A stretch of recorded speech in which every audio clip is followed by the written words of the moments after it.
হযরত ওমর ফারুক ইশার সালাত পড়ে ঘুমিয়ে পড়লেন।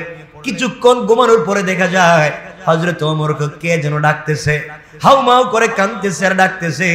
ওমর লাফ দিয়ে উঠলেন, উঠে জিজ্ঞাসা করলেন, কে তুমি? তুমি আমাকে কেন ডাকলা? আর তুমি বা কেন কান্না করো? আমি তো ঘুমিয়েছিলাম, তোমার কি বিপদ হয়েছে বলো? আগন্তুক লোকটা বলতেছে, ওমর রে, আমি দুনিয়ার সাধারণ মানুষ না, আমি হলাম শয়তান। আমার মুসলমান বন্দেগান কবির মনোযোগ, আল্লাহর পয়গম্বরের প্রিয় সাহাবী খলিফাতুল মুসলিমিন আমিরুল মুমিনিন হযরতে ওমর ফারুক রাদিয়াল্লাহু তাআলা আনহু, তার জিন্দেগিতে মুসলমান হওয়ার পরে তার জিন্দেগিতে কোনোদিন তাহাজ্জুদের সালাত কাজা হয়ে যায় নাই। আল্লাহু আকবার বলেন। তারাও ছিলেন মানুষ, আমরাও মানুষ। তারা জিন্দেগিতে কত কষ্ট করেছেন, খাবার নাই, থাকবার ঘর নাই, পরবার মতো কাপড় নাই, দিন রাত যুদ্ধের ময়দানে কাটাইয়া দিয়েছে। এই মানুষগুলাকেও শয়তান ধোঁকা দিতে পারে নাই। তার জিন্দেগিতে কোনোদিন তাহাজ্জুদের সালাত কাজা হয়ে যায় নাই। আল্লাহর রাসূলের প্রিয় সাহাবী হযরত ওমর ফারুক রাদিয়াল্লাহু তাআলা আনহু ঘুমিয়ে পড়লেন এক রাতে, তাহাজ্জুদের সালাত পড়তে পারলেন না। শয়তান ভিন্ন ঘটনা, লম্বা একটা ঘটনা আছে, আমরা ঘটনার দিকে যাচ্ছি না। শয়তান তাকে এমন করে কবজা করলো, তিনি তাহাজ্জুদের সময় উঠতে পারলেন না।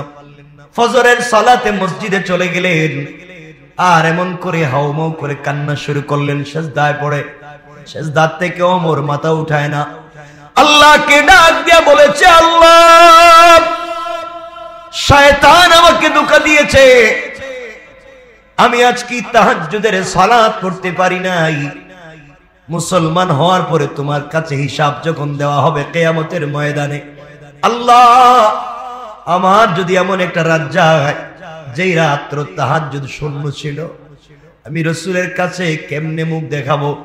ও মুসলমান বন্ধুগণ, তারা এক রাত্র তাহাজ্জুদ ছুটে যায়, রাত খালি হয়ে যায়, আল্লাহর রাসূলের সামনে কেমনে মুখ দেখাবেন তা নিয়ে লজ্জা পায়। আর তোমার আমার আমলনামায় একটা রাত্রেও তাহাজ্জুদের নামাজ নাই। যেই বেচারা রমজান পাওয়ার পরেও রমজানের রাত্রে তাহাজ্জুদের সালাত পড়তে পারলো না, মনে করবেন এর পিছনে কিন্তু টাটকা শয়তান লেগে আছে। কথা বলেন না কেন? কেন রে বাবা তুমি নামাজ পড়তে পারলা না? এত সুযোগ দেওয়া হলো। আল্লাহ বললেন, গোলাম রে, তোর জন্য 8টা জান্নাতের দরওয়াজা খুলে দিলাম, জাহান্নামের দরওয়াজা বন্ধ করে দিলাম, শয়তান রে শিকল লাগাইয়া দিলাম। এত কিছুর পরেও তুই তাহাজ্জুদের নামাজে উঠলে না। শয়তান রে দোষ দিয়া লাভ নাই যে শয়তান তোরে ঘুম পড়াইয়া রাখছে, শয়তান রে তো আমি শিকল দিয়া বেঁধে রাখছি, এরপরেও কেন তুই আজকে উঠলে না? পুরা 11 মাস তুই আমাকে বলছিস, আল্লাহ, তাহাজ্জুদের সালাত আমি পড়তে পারি নাই, আল্লাহ, 5 ওয়াক্ত নামাজ আমি ঠিক মতো পড়তে পারি নাই, ভালো ভালো আমল করতে পারি নাই।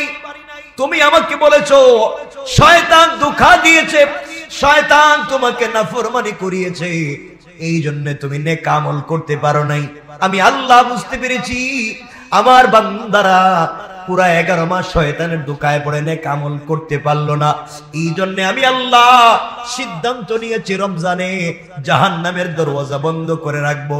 যেই শয়তান 11 মাস আমার বান্দাকে ধোঁকা দিয়েছে, ওই শয়তানকেও শিকল দিয়ে বেঁধে রাখবো। এরপরেও দেখি না আমার বান্দা একটা মাস আমার কদমে আসে কিনা।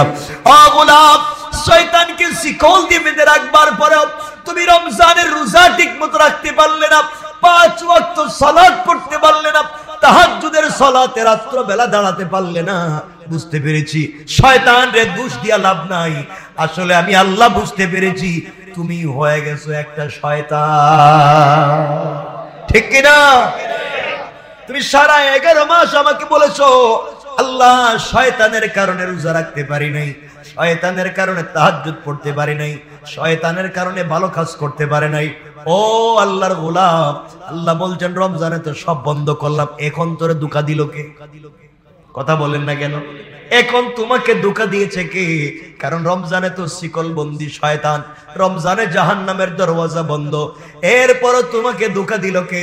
বুঝতে পেরেছি আসলে তুমি নিজেকেই ধোঁকা দিচ্ছ। হযরত ওমর ফারুক রাদিয়াল্লাহু তাআলা আনহু ফজরের তাহাজ্জুদের সালাত পড়তে পারলেন না। ফরজ নামাজের কথা বলছি না, তাহাজ্জুদের সালাত কিয়ামুল লাইলের কথা বলছি। হযরত ওমর সিজদায় পড়ে সারাদিন কান্না করলেন, এত কান্না করলেন, রোজা রেখে ফেললেন, সিজদায় পড়ে বলছেন, আল্লাহ আমি ওমরকে কিয়ামতের দিনে আমলনামা যখন পেশ করা হবে, যদি দেখা যায় একটা রাত্র তাহাজ্জুদের সালাত পড়ি নাই, আর আরেকজন গোলাম যদি ওই রাতে তাহাজ্জুদের সালাত পড়ে, আমি ওমরের চাইতে তার দাম বেশি। আয় আল্লাহ, কিয়ামতের দিন আমি বিপদগ্রস্ত হতে চাই না। আমি শয়তান ধোঁকা দিয়েছে, আজ আমি আর মাথা উঠাবো না। সারাদিন কান্না করলেন। আল্লাহ রাব্বুল ইজ্জত ওয়াল জালাল হযরতে ওমর ফারুক রাদিয়াল্লাহু তাআলা আনহু কান্নাকে এতটুকুন কবুল করে ফেললেন। পরের রজনীতে হযরত ওমর ফারুক ইশার সালাত পড়ে ঘুমিয়ে পড়লেন। কিছুক্ষণ ঘুমানোর পরে দেখা যায় হযরত ওমরকে কে যেন ডাকতেছে, হাউমাউ করে কাঁদতেছে আর ডাকতেছে। ওমর লাফ দিয়ে উঠলেন, উঠে জিজ্ঞাসা করলেন, কে তুমি? তুমি আমাকে কেন ডাকলা? আর তুমি বা কেন কান্না করো? আমি তো ঘুমিয়েছিলাম, তোমার কি বিপদ হয়েছে বলো? আগন্তুক লোকটা বলতেছে, ওমর রে, আমি দুনিয়ার সাধারণ মানুষ না, আমি হলাম শয়তান। কি কয়? কি কয়? শয়তান, তুমি আমার ডাকতেছো কেন আর কাঁদতেছো কেন? তোমার পায়ে ধরে, তাড়াতাড়ি উঠো। ওমর কো, শয়তান আমার পায়ে ধরে তাড়াতাড়ি উঠো, এমন কাম তো করার কথা না। আমি উঠবো কেন? ভাই এই যে ওযুর পানি আনছি, ওযুটা করো। আর জোরে বলেন আল্লাহ। ওমর বলে, আমি ওযু করব, তুমি পানি আনছো কেন? ভাই তাড়াতাড়ি তাহাজ্জুদের নামাজটা পড়েন, দেরি কইরেন না। কেন? শোনো, আমার জিন্দেগিতে এত বড় ভুল হবে আমি শয়তানে জানতাম না। তুমি যে কালকে তোমার আমি কত ফুসলাইয়া ভাসলাইয়া তাহাজ্জুদের নামাজ পড়তে দিলাম না, তুমি তাহাজ্জুদের নামাজ পড়ে নাই। দিনে যে তুমি তওবা করছো, একদিনের তওবায় 1000 রাত্রে তাহাজ্জুদের সওয়াব আল্লাহ দিয়েছে। আমি শয়তান এই ভুল আর করতে চাই না। এজন্য চিন্তা করছি, ঘুম থেকে উঠেই তোমার ছাড়বো। আজকে তোমার এই সুযোগ দিতাম না। একদিন নামাজ না পড়ে 1000 মাসের সওয়াব, 1000 রাত্রে তাহাজ্জুদের সওয়াব পাইবা, এই সুযোগ আর নাই। আমি আইসা রাতের দরজা দাঁড়ায় রইছি, তোমার উঠাইয়া দিব। আল্লাহু আকবার বললেন না? আপনি লাইনে চলে আসেন, শয়তান আপনারে খুঁজবো, উঠাইয়া দেওয়ার জন্য খুঁজতেছে। চিন্তা করলেন নি? তাদের এক রাত ছুটে গিয়েছে। শয়তান বুঝতেছে এরা কি পর্যায়ে তাওবার ইবাদত করতে পারে। আল্লাহু আকবার। আমরা পারলাম না, পারবো তো ইনশাআল্লাহ? বলেন না ইনশাআল্লাহ? আমার বন্ধুগণ, কথাগুলো দিল দিয়ে শোনেন।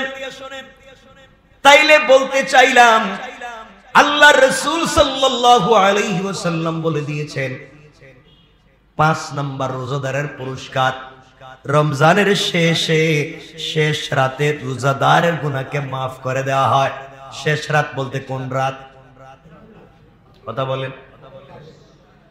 ঈদের আগের রাত, রমজানের শেষ রাত, শাওয়ালের প্রথম রাত যেদিন হবে এর আগের রাত। এর আগের রাতে আপনারা কই থাকেন? এর আগের রাত্রে মসজিদে মুসল্লি নেই। কথা বলেন নাকি? শেষ রাত যেটা দেখবেন ইফতারের পরে যারা এতেকাফে ছিল হেরাও গাঠটি গুল করছে, হেজাই তুমি যারা এতেকাফে বসছে হেরাও গাঠটি গুল লঞ্চ ধরতে হইব। কারণ শয়তান তো লঞ্চ নিয়ে দাঁড়ায় রইছে, শয়তান লঞ্চ নিয়ে দাঁড়ায় রইছে গুনার কাজে নিত। সবাই চলে যেতে চায় মসজিদ থেকে। আল্লাহর রাসূল সাল্লাল্লাহু আলাইহি ওয়াসাল্লাম বলেছেন, এই রাত্রে মাফ করে দেন। সাহাবায়ে কেরাম বলছেন, কিলা ইয়া রাসূলুল্লাহ আহিয়া লাইলাতুল কদর? ইয়া রাসূলুল্লাহ, এটা কি লাইলাতুল কদরের রাত যেই রাত্রে সবাইকে মাফ করে দিবেন? রাসূল বলেন, ক্বালা লা, না, লাইলাতুল কদরের রাত না। তখন তাহলে কি রাত? রাসূল সাল্লাল্লাহু আলাইহি ওয়াসাল্লাম বললেন, শ্রমিক কাজ শেষ করার পরে মজুরি যেই রাত্রে পায় এই রাতের কথা বলছে। তাহলে শ্রমিক মজুরি পায় কোন দিন? যেদিন তার কাজ শেষ হয়। কোন দিন? কাজ শেষ হয়, তাহলে 30 তারিখ তার কাজ শেষ, ওর মজুরি পাওয়ার কথা না? এ রাত্রে আমরা কই কেউ কেউ দাড়ি কাটার জন্য সেলুনে, দাড়ি কাটার জন্য কই, দাড়ি তো লম্বা হয়ে গেছে, এখন কাটতে পারলাম না, আজকে একটু কাইটে আসি। দেখেন কি পরিমাণ শয়তানে পাইছে লাগা। বউ বাচ্চারা নিয়ে মার্কেটে ধাক্কা ধাক্কিতে ব্যস্ত, কাপড় কিনতে ব্যস্ত। আপনি কিসের কাপড় কিনেন, জান্নাতের না জাহান্নামের? আপনি কোন কাপড়ের মার্কেটে গেছেন, জান্নাতের না জাহান্নামের? আপনার নামাজ নাই, রোজা নাই, তাহাজ্জুদ নাই, কাপড় কিনতে যাচ্ছেন, কাপড় পুরো মার্কেটে কিনেন।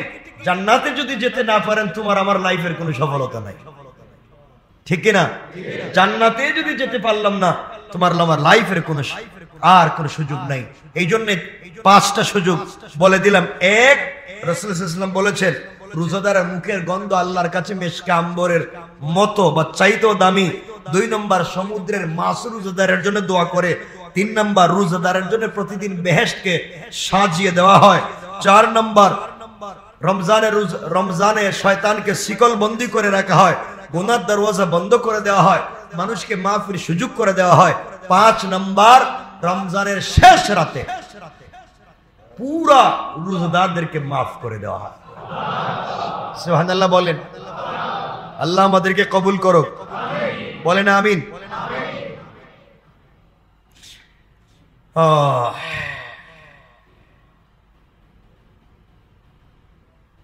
বুঝা গেল শয়তান আমাদেরকে ধোঁকা যাই দেয়, আমাদেরকে ধোঁকা দেয় আমাদের ভিতরে শয়তান নফস কে দেয়? শয়তানকে যখন আল্লাহ জান্নাত থেকে বিতাড়িত করে দিয়েছিলেন, শয়তান যখন জান্নাত থেকে বের হয়ে গিয়েছিল, আল্লাহকে বলেছিল ক্বালা ফাবিইজ্জাতিকা লাউগবিয়ান্নাহুম আজমাইন ইল্লা ইবাদাকা মিনহুমুল মুখলাসিন। শয়তান বলছিল আল্লাহ তোমার জাতের কসম, শয়তান বলছে আল্লাহ তোমার জাতের কসম, আমি তোমার সকল গোলামকেই গুনাহ করাইয়া ছাড়বো। কে বলছে? কে বলছে? শয়তান আল্লাহকে বলছে তোমাকে চ্যালেঞ্জ, আমি তোমার সব বনি আদমকে গুনাহ করাবো। আল্লাহ বলেন পারলে করাইস। গোলাম আমার 100 বছর গুনাহ করার পরেও যদি আমার কাছে ফিরে আসে আমি মাফ করে দেব। 11 মাস গুনাহ করার পরেও রমজানের শেষ রাতে মাফ চাইলেও ক্ষমা করে দিব। তুই কি গুনাহ করাইবি? তুই কি গুনাহ করাইবি? বান্দা আমার গুনাহ করলে আমার সাথে নাফরমানি, আমার বান্দারা যত ভুল পথেই নে, আমার বান্দা যখন ফিরে আসবে আমি মাফ করে দিব। সে বলছে ইল্লা ইবাদাকা মিনহুমুল মুখলাসিন, আল্লাহ কিন্তু তোমার একনিষ্ঠ বান্দা যারা হবে এদেরকে আমি আর ধোঁকা দিতে পারবো। সুবহানাল্লাহ বললেন না? তাহলে আমরা আল্লাহর গোলাম হবে, একনিষ্ঠ বান্দা হবে ইনশাআল্লাহ। বলেন বলেন ইনশাআল্লাহ। সুতরাং আল্লাহ মাফ করবেন কখন? রমজানের, দেখেন প্রত্যেক রাতের মাফ করেন, প্রত্যেক 10 দিনের শেষ রাত্রে মাফ করেন, প্রত্যেক রমজানের জুমাবারে মাফ করেন, আসর মাগরিবের মাঝখানে মাফ করেন, ইফতারে মাফ করেন, সেহরিতে মাফ করেন, তারাবিহে মাফ করেন। এত এত মাফ পাওয়ার পরেও যদি মাফ না পাই, শেষ 10 দিন দিলেন, এই 10 রাত্রেও মাফ না পাই, শবে কদর দিলেন, তাও যদি মাফ না পাই, আল্লাহ বলতেন দিলাম তোর শেষ রাত, এই রাত্রেও যদি মাফ না পাই, বুঝেন আপনি আমি কত নম্বরের শয়তান। কথা বলেন না কেন? কথা বলেন না কেন? চিন্তা করেন, এরপরও যদি মাফ না পাই, আপনার চিন্তা করেন আমরা কোন পর্যায়ে পৌঁছে গেছি। নিজের বিবেকে জিজ্ঞাসা করেন, যদি মাফ না পাই, এত সুযোগের পরে প্রত্যেকটা সেকেন্ডে সুযোগ, প্রত্যেকটা মিনিটে সুযোগ, প্রত্যেকটা রাতে সুযোগ, প্রত্যেকটা দিনে সুযোগ, এরপরে মাফ পাইলাম না, কি পরিমাণ গুনাহ আছে আমার আপনার লাইফ। আল্লাহ তুমি আমাদেরকে মাফ করো, জোরে বলেন আমিন। এত কথা বলেন আল্লাহ, এরপরে বলছেন বান্দা জানিস না তুই, এরপরে এত কথা তো বললাম, এরপর আল্লাহ বলছেন বান্দা আমি তিন দল মানুষের দোয়া কবুল করবই। সুবহানাল্লাহ বলেন। 3 দল মানুষের দোয়া কবুল করবই, তুই টেনশন করিস না। রাসূল সাল্লাল্লাহু আলাইহি ওয়াসাল্লাম বললেন আল্লাহ রাসূল বললেন সালাসাতুল্লাহ তুরাদ্দু দাওয়াতুহুম আস-সাইমু হাত্তা ইফতির ওয়াল ইমামুল আদিলু ওয়াদ দাওয়াতুল মাজলুম। আল্লাহ রাসূল সাল্লাল্লাহু আলাইহি ওয়াসাল্লাম বললেন তিন প্রকার মানুষের দোয়াকে আল্লাহ কোনোদিন ফিরিয়ে দেন না। সে যে অবস্থায় দোয়া করুক না কেন তার দোয়া কবুল হয়ে যায়।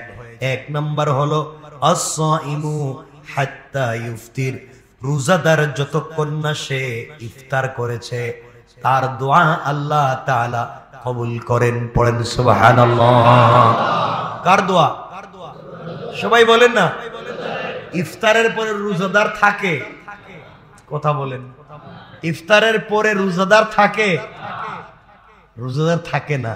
তাহলে আল্লাহ রাসূল বলছেন আস-সাইম হাত্তা ইফতির, যতক্ষণ না সে ইফতার না করে, রোজা না ভাঙে, তার দোয়া কবুল। এখন আমরা কি সবাই রোজা খাই আসছি না রেখে আসছি? সবাই বলেন না। আমরা যারা আসছি আমরা কি রোজাদার? রোজা আছে? আমরা রোজা আছি? কথা বলেন। আল্লাহর রাসূল বলছেন রোজাদারের দোয়া কবুল করেন ইফতারের আগে। এখন আমরা যে বসে আছি ইফতারের আগে না পরে? দোয়া কবুল হবে? বলেন হবে? ইনশাআল্লাহ বলেন। বলেন ইনশাআল্লাহ। কবুল হবে ইনশাআল্লাহ। রাসূলের হাদিস সত্য না হয় মিথ্যা, হয় সত্য না হয় মিথ্যা। যদি কবুল নাই হয় তাহলে হাদিস মিথ্যা, পুরা দুনিয়া মিথ্যা হতে পারে, রাসূলের একটা শব্দ মিথ্যা হতে পারে। রাসূল বলছেন আস-সাইম হাত্তা ইফতির, রোজাদার যতক্ষণ পর্যন্ত ইফতার না করে তার দোয়া কবুল। আমরা সব রোজাদার, আমরা সবাই গুনাহগার হতে পারি। এখানে যে কেউ ভালো মানুষ আল্লাহর কাছে থাকতে পারে, তার দোয়াকে আল্লাহ কবুল করে তোমাকে আমাকে মাফ করেও দিতে পারে। পারে না? দিল রোজাদারের দোয়া আল্লাহ কবুল করে। আমাদের কি সুযোগ! এজন্য আমি আপনাদের কাছে দোয়া চাই, আপনারা আমার জন্য দোয়া করবেন। আপনারা তো রোজাদার, তাহলে কবুল হয়ে যেতে পারে। এজন্য আপনারা দোয়া করবেন তো ইনশাআল্লাহ। আমার জন্য দোয়া করবেন। আপনারা সবাই রোজাদার, কারণ রোজাদারের দোয়া আল্লাহ কবুল করে। সাহাবায়ে কেরাম যখন কাউরিদের দোয়া করাইতেন, বা আগেকার মুসলমানেরা কাউরে দিয়ে যদি দোয়া করাইতেন, বিপদে পড়ে গেছেন, দোয়ার দরকার, খুঁজতেন এলাকায় কে আজকে রোজা রাখছে, এলাকায় আজকে কে রোজা রাখছে। কারণ আল্লাহর রাসূল বলছেন আস-সাইম হাত্তা ইফতির, রোজাদারের দোয়া কবুল করবেন ইফতারের আগে। রোজাদার কে আছে এর 500 টাকা দেয়া হইলো, বলতেন বাবা তুই আমার জন্য একটু দোয়া কর। আর আমরা ওঠো নাকি? এত সুযোগ আছে আমাদের, আমরা দোয়া করি না। আল্লাহ আমাদেরকে কবুল করুক। 2 নাম্বার নবীজি বলেছেন ওয়াল ইমামুল আদিল, ন্যায় পরায়ণ বিচারক যিনি হবেন তার দোয়াকেও আল্লাহ কবুল করবেন। কি বিচার? ন্যায় পরায়ণ বিচারক যিনি হবেন, যিনি টাকার বিনিময়ে বিচার করেন না, ভুয়া সাক্ষ্যের ভিত্তিতে বিচার করেন না, টাকা নিয়ে বিচার করেন না, পাবলিকে ঠকাইয়া বিচার করেন না, এমন বিচারক যিনি হবেন তার দোয়াকে আল্লাহ কবুল করবেন। ইমামুল আদিল, ন্যায় পরায়ণ বিচারক যিনি, তার দোয়া কবুল করবেন। 3 নম্বর রাসূল বলছেন ওয়া দাওয়াতুল মাজলুম, আর যেই বেচারা মাজলুম হবে, জালেম তার উপরে জুলুম করেছে, মাজলুমের দোয়াকেও আল্লাহ ফিরিয়ে দিবেন না। এই জন্য যারা মাজলুম হাত উঠালেই রাসূল বলেছেন তার দোয়াকে কবুল করে নেবেন কে? সুবহানাল্লাহ জোরে বলেন। এই জন্য দোয়া, আমি আগেই বলেছি, দোয়া কবুল হয় 3 ভাবে। দোয়া কবুল হয় কয় ভাবে? আমাদের সময় কমে যাচ্ছে, আমরা সামনের দিকে নিতে চাই না। দোয়া কবুল হয় 3 ভাবে। এখান থেকে আমরা তাফসীর শুরু করব আজকে। দোয়া কবুল হয় কয় ভাবে? 3 ভাবে বান্দার দোয়া কবুল হয়ে থাকে, এবং রমজানে কেমনে কবুল হয়ে থাকে আমরা এটা নিয়ে আমরা আলোচনা শুরু করব। আপনি আল্লাহর কাছে চাইছেন, আল্লাহ আমারে তুমি একটা বাড়ির মালিক বানায়া দাও রমজানে, আল্লাহ হয়তো আপনাকে আখেরাতে জান্নাতে কয়েক হাজার বাড়ির মালিকও বানায়া দিতে পারে রমজানে। এই জন্য চাইতে গিয়ে কম চাইবেন না। আমরা এখান থেকে আজকের তাফসীর শুরু করব। আল্লাহ আমাদের কবুল করুক। সকলে পড়েন আমিন। আরো জোরে বলেন আমিন। আমরা একে অপরের জন্য দোয়া করব।